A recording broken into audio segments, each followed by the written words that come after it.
Now, what is a toy drive without some kid-friendly recipes? It's a toy drive that leaves people hungry. So joining us now is personal chef Bill Collins from chefbill.com. We've got kid-friendly recipes, but taking a straw poll of everybody in the audience, I'm fairly confident all the adults like them too. Oh, absolutely. I mean, there's something about Sloppy Joe's which just says not only kid, but comfort food. Right? And plus you can make it so many different ways. Sloppy Joe's is really one of the great foods of all times. I agree. Agree. Agreed. So Absolutely. So to make it actually simple, so simple for people that so many of the ingredients also, if you skip one or change one, it's that flexible of a recipe.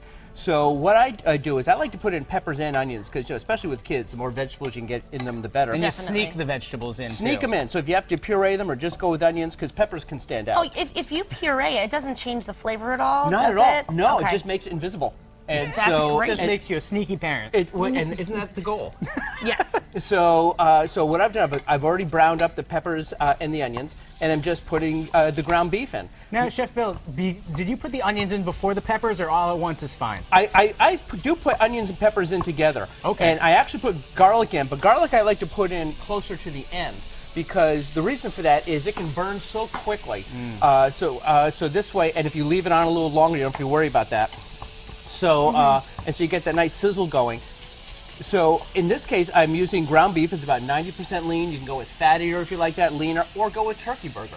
Turkey or chicken, which is even healthier. So there are just so many. That's why Sloppy Joe's are such a versatile kind of thing. So really, just kind of break it up. I'm going to put in a little thyme. You know what's funny about Sloppy Joe's? Give a kid a Sloppy Joe, he'll eat it all day long. If you call something very similar meatloaf, kids are scared of it. Oh, yeah, that's right. You shape it and It's pop so it in the oven. similar, though. Yeah. Exactly. That's a really good point. In the burger, everybody's a fan. Everybody loves it. That is a good point, actually, Seth. I didn't think about I like that. just now. You're such a culinary genius. So much. So Change the name of it. That's right. So now, after this is going to be browned up, it's not even going to take 5 minutes. So as that's cooking along, the other ingredients that I put in there, I've mixed up already some tomato sauce, not the Italian spaghetti sauce, but just a basic tomato sauce you can either buy in a can or make it. Just use some tomato puree, add in a little oregano and a few spices or not. Keep it as mild or as spicy as you want. And that's going to go in as soon as this is a little more brown. You see how quickly this is already browning.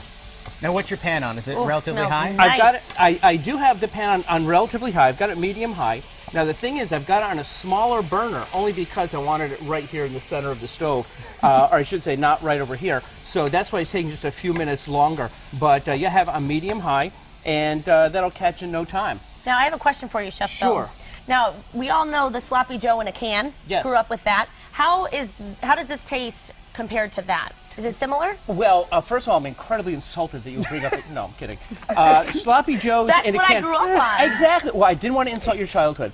No, Sloppy Joe's. See, that's the great thing about making it yourself is that you can give it any flavor you want. And so, as you grow up with the canned Sloppy Joe's, that's the comfort food you. That's the flavor that you like. Yeah. And so you can make this to taste similar to that, or if you like it a little sweeter. This recipe is a little bit sweeter because kids like things sweet. I put in a little brown sugar in there, and there's a little sweetness in the ketchup that I mixed up with the tomato sauce. And so if you say, I want it sweeter or less sweet, you can adjust it. And so that way you can get either as close or as far away from the canned Sloppy Joe's as you want. Plus, the great thing about doing it from fresh is you know exactly the ingredients that went in there.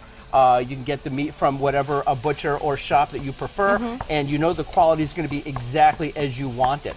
I'll take fresh over can any day. I can also pronounce everything that I see on this table right now. Absolutely. Which yes. is nice. And That's that's the thing. You've got a little tomato sauce there. You've got the brown sugar. You can pronounce thyme, and you go with canned thyme, salt, and pepper, and a little Worcestershire sauce. And also, I like to put a little red vinegar in. Now, I'm going to put the sauce in now. Ordinarily, I wait till it's a little bit browner, but it's all going to cook. It's not going to affect the flavor at all because it's all going to simmer along nicely. Now, why red vinegar and not like an apple cider vinegar or white vinegar? Well, it's funny you should ask because I've just written a book on vinegar, which will be out in July. And the thing about vinegars, they all do have slightly different flavors. If you only have cider vinegar, use that. I like the flavor of the red vinegar. It's a little bit sharper, but not much. So it's just a matter of which one you have or which one you want to use. Oh, please do. We should have you back sometime for a vinegar lesson, because I bet we could talk about vinegar for hours. And that's actually just a regular supermarket vinegar. And right next to my desk at home, I've got, it smells like vinegar because I've got all these vinegars fermenting next to my desk. So you make sure you tell people weird it's the house you've vinegar got. Vinegar is that I'm fermenting. that's Not right. the weird air freshener that I use. That's exactly. So to put a little brown sugar, and that's the thing too, is if you find that you like a little more of a bite to it, a little more, add a little more vinegar. It's really just a matter of what taste you like to have. Some people say, well, I'm out of vinegar. Do I have to put it in? You can skip it. And again, the flavors that you come up with are the flavors that you want. I'm going to add just a little Tabasco, and I like to put in just one splash at a time because the whole purpose of Tabasco is not, to take your head off, but to give it a little bit of a bite. And if you want more of a bite, add more. And so that's why I like to have it on the table if I'm making something with this. Some people aren't a fan of it, so you don't want to and you can always splash a little more on. So now, a little salt and pepper. And I'm going to let this simmer a little bit. And this probably would be a good time to take a taste to see if we like the Sloppy Joes. It Sounds would good to probably me. be a good time to take a taste. It's always a good time to And take I a happen to taste. have some right here as well. I wanted to give that just another minute or so. So this is some that I made spoons. earlier. And also the famous hamburger rolls. But absolutely, if you want to take a spoon and just take a taste. I would love to. And the thing is, it's a little bit sweet. It's got a little bit of a zip to it. And so it's a matter of what you like to have. It's a childhood favorite. That is amazing. That just brought I me could back. just eat it like that. That's the thing. You can skip Sloppy Joe soup. skip the carbs and the rolls and just have the Sloppy Joes. Well, I really we're could. just getting started with you because give me a little primer. Later in the show, we've got oven-baked fries, Oven fries and chicken fingers. chicken fingers. Yep. Homemade But- chicken fingers. Homemade chicken fingers. Yeah, these are a step above the rest man. here. All All right, right. that's delicious, Chef Bill. Perfect. Thank you. Hey, Welcome back to Master Meal. We're back with personal chef Bill Collins from chefbill.com. We're having fun in the kitchen, We Chef are. Bill, because we're making kid-friendly recipes. Now, earlier we made Sloppy Joes, which was amazing. Thank you. Now we're going to make chicken fingers, but I think they look like chicken nuggets. Well, I couldn't get the full finger going, so I went for the kind of half finger thumb nugget look. But They yes, look delicious. Yes, and they're so easy to make because really what you want to do is go with chicken breast. And I also tell people don't go by the chicken tenders, even though those are a little longer. They cost more, and it's just chicken breast with a little vein through it. This is, I think, my preferred way to go. Oh, I always buy the chicken tenders, see? They cost more. Now, some people That's don't like to true. slice raw chicken, then that's fine. Go with the tenders. But I do like. Or wear gloves. Or wear gloves. So that's why I always have the gloves on when I'm working with the raw foods, raw chicken and things. So really, just a couple of steps. It's part of the classic dredging and frying, but we're not frying. Is that you take the chicken, and I've got a little mixture here of egg, salt, pepper, and olive oil. And then here I've got the two different breadcrumbs, the regular breadcrumbs and the panko breadcrumbs, which are the Japanese ones that gives it a nice crunch on the outside. And a little dried basil, a little dried oregano, and some Parmesan cheese in there. Oh. And again, if your kids are a little picky because they might not want to see the green of the herbs, you can skip those. The Parmesan gives a nice little Italian flair, but you can skip that, so it's very flexible. Right, and so you could have the adult chicken tenders with some herbs in it, or you can keep them more plain. Exactly. Now, why do you put olive oil in the egg mixture here? Because number one, it stretches the egg a little bit, so we can put a few in at a time, but also it helps with the browning. So, and also it all helps with the sticking to the breadcrumbs to the egg. To the chicken. So what I like to do is I like to put a few pieces at a time, and then you can just put them on the sheet pan. You can. Now, when I do this, I always feel like I have to get every little bit of the surface covered with it. No, you don't have to Not- make yourself crazy. You can see there's some less than completely covered stuff there. Yeah. That's perfectly fine. Okay. Because especially you're a little bit busy, that could be 5 minutes more when your kids might want your attention. Yes. So Know what which- that's all about. Yeah, exactly. so this way you can do them, just line them up. And, All right. and it actually is this easy. Now, you and I were talking a little bit earlier about Yes. how this is similar to a chicken parmesan, and it really is, but also the fact that this is not fried, and a lot of people associate chicken parmesan or chicken fingers that you have to fry them. Absolutely, I always did. I always thought I had to fry them in canola oil or some kind of oil on the stove. Exactly, and what helps this along, and again with the oil in the oven, is it goes into the oven at 450, which is a high temperature. And so these are going to cook in about 8 or 9 minutes because they're so small. The pieces are so small. But all of that gives it a nice crunch, and you're not going to miss the flavor and the crunch of frying, and it's going to be healthier. It's going to be less splattering, and also with kids around, you're not always necessarily going to want to do any deep frying. So it just makes it a whole lot easier that way. Oh my gosh, everything about it is better. It I is. think it's because I'm always trying to fry and then I have to clean up my whole stove because I got the splatter marks everywhere. That's you know? exactly it. It looks like some kind of a fried chicken massacre there with all the just a splattering. pain, you know? It really is. So, All right. So we're that's just about good out of for crumbs. now, We can right? add some more. So this is good for now. So this is just going to go right into the oven. See, that's the great thing about gloves is you can just take them right off. I love that. It is. And so these are going to go right into the oven in a moment. Yep. And so I happen to have right here the beauty of television. Isn't it nice? It is nice. We can try them.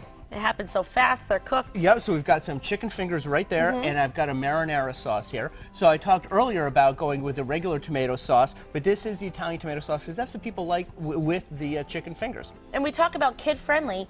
If I was having a party, you could make a whole platter of these and then put out all different dipping sauces for people, right? Absolutely, absolutely. Adults love them, kids love them, and they're really just a great food. And these freeze real well. Oh, so you like the flavor?